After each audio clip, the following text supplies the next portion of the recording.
All right, so just summarizing on the last page here, when we see a statement like this right here, where we have P of 3 equals 12, that really just has a relationship between an input and an output. So if we don't have any other context, that just means 3 is the input. In other words, the x value is 3, and 12 is the output, so the y value is 12.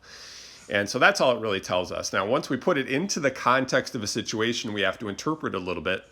Now, this doesn't necessarily apply to the last problem here, but let's say it just did for a second. That would mean that what? P of 3 would mean 3 years after 2000. So in 2003, there were 12 million. Remember, 12 really means 12 million smartphones. Now, I don't think this specific statement is referring to the last problem, but that's what it would mean if it was. Now, a little bit later on here, it talks about how if function p gives us the perimeter of a square, where the side length x and both measurements are in inches, then we can interpret P of 3 equals 12 to mean a square with side length 3 has a perimeter of 12. Right? So if that was the context and those were the variables that were defined, the input and the output, then we would know what that would be. All right, and so that we could put a number in and figure out what the perimeter is, or if we know the perimeter, like if P of x equals 32, that means we have a perimeter of 32.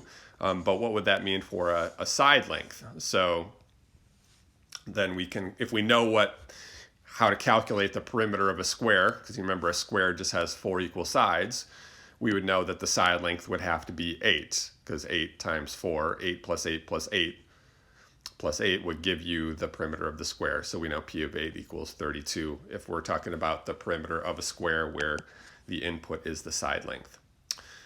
But if function p gave us the number of blog subscribers in thousands X months after a blogger started publishing online, then P of 3 equals 12 would mean something very different, because then the input of 3 would be months after the blogger started publishing online, and then 12 would mean 12,000, because 12 was in thousands, 12,000 subscribers.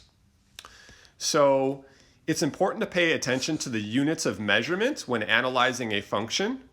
Remember, that was important in our previous page as well, because instead of writing the gigantic number, for instance, 296,600,000 or 1,860,000,000, we can shorten that a little bit by just saying, well, the units are in millions. So that gives us a little bit easier number to look at, and then we just have to make sure that we understand what that number actually means.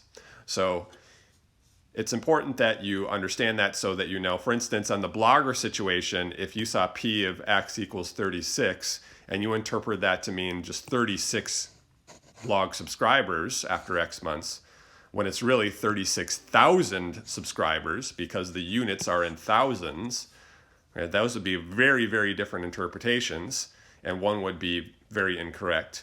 So we want to just make sure we're paying attention to the units as well. Right? So you can read the rest of this as well. We have another function here that represents the depth in inches of water in a tub as a function of time in minutes. And so if you're interpreting like 2.5, for instance, that would be 2 minutes and 5 inches of water left. And so it makes sense that it's draining, the water is draining, so the inches are going down. And each one of these statements here would be related to that relationship between time and inches left. So if you want to read this a little bit more detailed, that's fine. This page is really just summarizing some different examples again. And hopefully that prepares you to do the independent practice / homework assignment for 4.3.